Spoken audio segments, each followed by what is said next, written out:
Hi, second grade. It's me, Mrs. Zeitler, and I'm going to be reading a book for you today called Amber on the Mountain. This book is written by Toni Johnston, and the paintings are by Robert Duncan. On our dedication page, there's something special. Not only does it say who the author and the illustrator dedicated this book to, but the author also included a really special poem. So let's listen to what it says. It says, "You are gone, away, away. Clouds come flinging down the rain. Comes your letter, you are here, singing with me once again." Toni Johnston. So that can kind of give us a little clue about what the story is going to be about. It says that with the letter, his friend is there again. So let's see what happens in this story. Today we are going to read this story called Amber on the Mountain. Here's Amber here. Amber's mountain is beautiful, but it's also lonely. Until the day that Anna arrives and she brings friendship for Anna and Amber. At the end of reading, you should be able to tell what the character trait is of the main character, and we should also be able to have examples that prove that. I'm going to scooch back a little bit so that you can see more of the pictures. Here we go. Amber lived on a mountain so high it poked through the clouds like a needle stuck in down. Trees bristled on it like porcupine quills, and the air made you giddy. It was that clear. Still, for all that soaring beauty, Amber was lonesome, for mountain people live scattered far away from one another. Now, this author uses a lot of beautiful words and a lot of figurative language. One of the main pieces of figurative language that he uses is similes. I would like you to turn to your parents and give a thumbs up if you can remember what a simile is. A simile is when you compare two things using the words like or as. So it's the same thing as a metaphor, except metaphors don't use like or as. And there are a ton just on this page. Here we can see the mountain was so high, it poked through the clouds like a needle stuck in down. So down is a material that can be made to make pillows or comforters. And so they're comparing the mountain to a needle stuck in down because it would be similar to the clouds. There's another one too. We also have trees bristled on it like porcupine quills. So they talked about how the trees poked up just like the quills would on a porcupine. As we read this story, I want you to keep an ear out to see if you can hear any more similes that the author shares with us. Once a man came on horseback to teach the people to read and write. How Amber longed to read and write. That means she really wanted to. Books would be good company, but mountain life was too hard for the man. He left his supplies behind and skedaddled before winter came. Skedaddled means that he ran off in a hurry. Just from that little passage, what is a character trait that you think of for the man if he skedaddled right away when winter came? I know we've been talking about how a lot of our characters have persistence or perseverance. He does not if he left as soon as it got hard. One day, another man came with the crew to build a road. His wife and daughter, Anna, came too. Amber's Granny Cotton told the man straight out, "You can't build a road here. Folks will roll clean off it like walking up a wall." But the man said, "You can do almost anything you fix your mind on." He fixed his mind on building that road.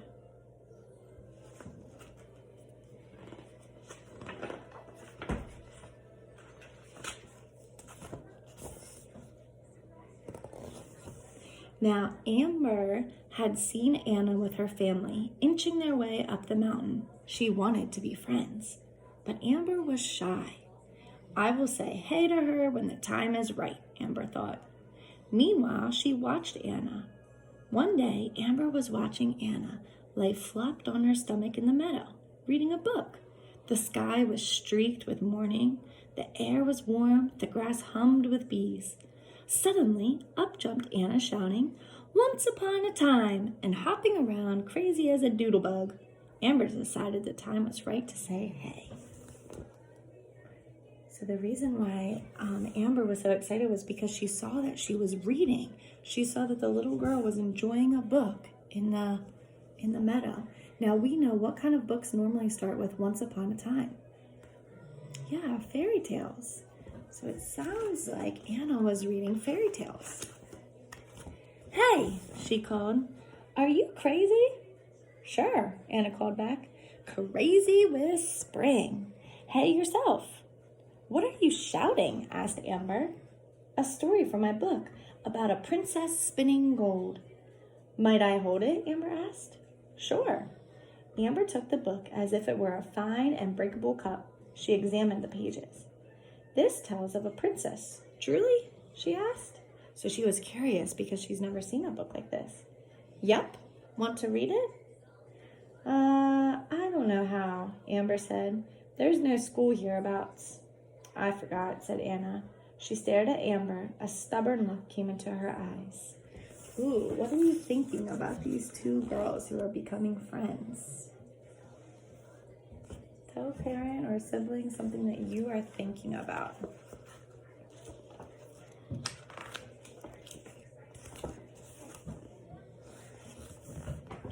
Amber giggled. You look like our mule Rockhead.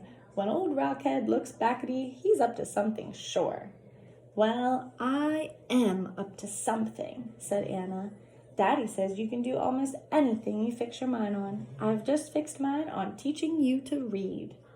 For real and true? Cried Amber. For real and true. Anna began shouting from the book again. Amber joined in. Then they twirled through the grass, crazy as two doodlebugs. Ooh, did you notice a simile on this page? Remember comparing two things using like or as? Here he is comparing twirling through the grass, crazy as two doodlebugs. So he's comparing the girls to two doodlebugs.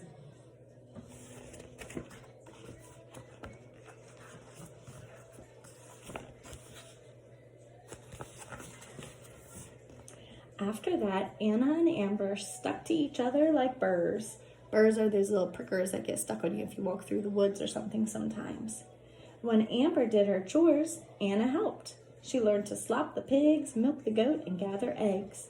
When Granny Cotton needed young eyes to help with her quilting, the girls sat on either side of her, poking little silver needles in and out, in and out.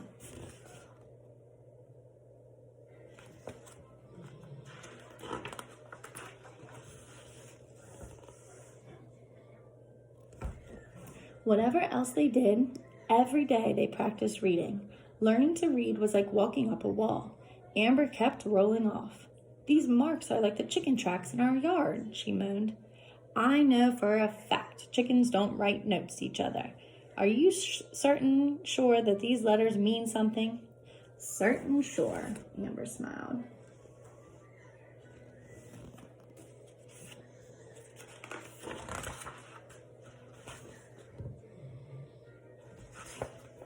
Sometimes Amber read a few words, then she stumbled. Sometimes she forgot the words and had to start all over. She was so eager she hurried and tangled the words like quilting thread. Drat, Amber grumbled. I plain can't do this.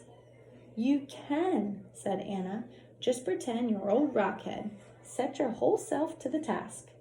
Amber stiffened up mulish as could be. Anna howled with delight. Now that is the face of a reader. Now, I can tell that Amber's getting frustrated, and we've all been that way before. I want you to think of a time when you've been frustrated when you were trying to learn something new. Maybe it's something for a sport, maybe it's something for a specials class, or maybe it was even doing something at home, like riding your bike, or maybe helping mom or dad with something around the house. I want you to think of a time when you were frustrated learning something new, and I'd like you to turn and tell somebody that time.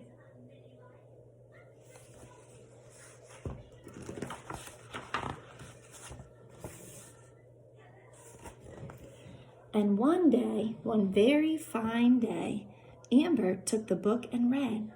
And he stamped his foot through the floor and was never seen again. The end. You did it, hooted Anna. You read all by yourself. I read. The girls marched around, stomping their feet like Rumpelstiltskin. Suddenly, Anna stopped. She stared at Amber. Just what notion have you now, Miss Rockhead? Amber asked. Now I've fixed my mind on teaching you to write, said Anna. Ooh, what kind of character traits do you think would describe Amber?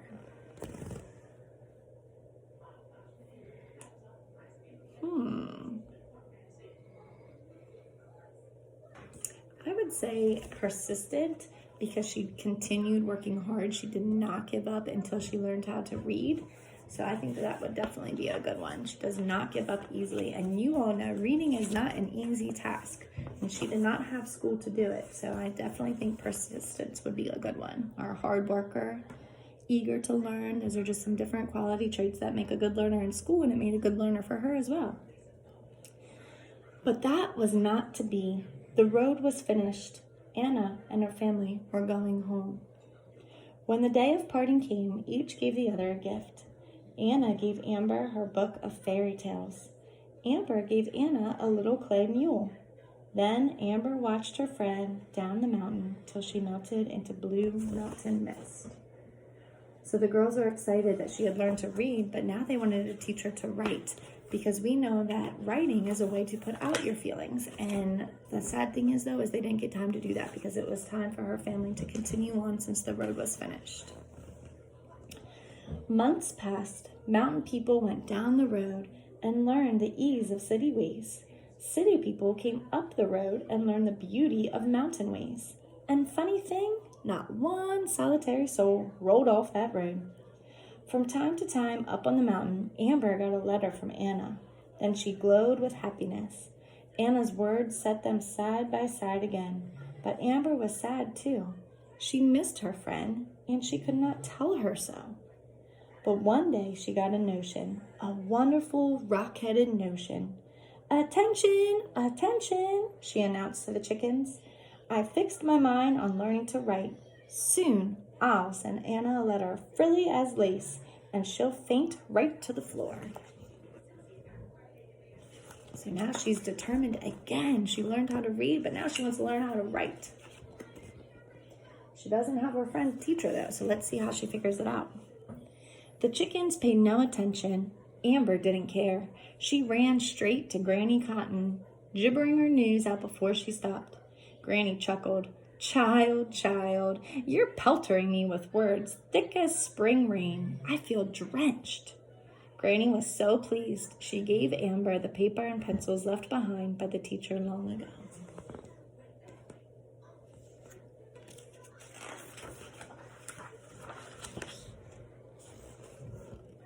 Whenever she could squeeze in time, Amber took her book and tried to copy the words. "If I can read 'em, I can copy 'em," she thought. At first they looked squat and squashed. "My letters are lopsided as a herd of one-horned cows," she groaned. Amber kept working. There's that determination and persistence again. It's a great quality to have because a lot of things are going to be difficult in the beginning.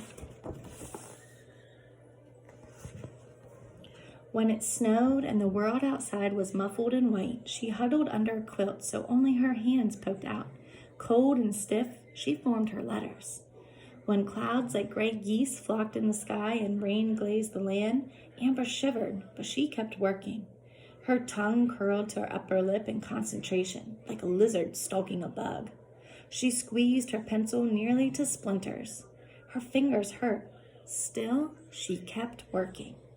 And one day, one very fine day, Amber sent a letter to Anna. "Dear Anna, I am a rockhead too. I fixed my mind on writing. I teached myself to write so's I can write you. I hope you faint to the floor. Love from your friend, Amber." So we can see there, if you look closely, her letter is not written perfectly. She definitely has some spelling errors. She has some grammar errors. But can we understand her message? Yes, and she did that all on her own. She taught herself. Soon, a letter came back. "Dear Rockhead, your letter made me faint right through the floor, like you know who. It made me happy. You are not far away anymore. Love from your friend, Anna." So the reason why she says she's not far away anymore is because now they can talk to each other through the letters. Back then, they didn't have cell phones. They didn't have the internet or computers or Zoom to see each other. They had to rely on their words, writing them down and then reading them. So I want you to tell me how you think Amber is feeling at the end of the story.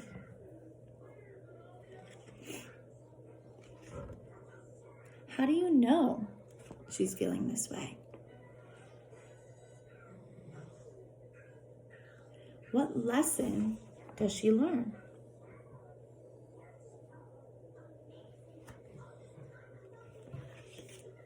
And how can you apply that lesson of continuing to work hard to your own life? One last thing for you to think about is I want you to think of all of the different words that we said that would describe Amber. And I want you to think of one that you think is resembled the most throughout this story. Now I want you to turn and tell a parent or a sibling what that character trait is, and then I want you to give them 3 reasons why. 3 things that she did that proves that she is a hard worker and does not give up. I hope that you guys enjoyed this book. I'll be back with more later. Bye.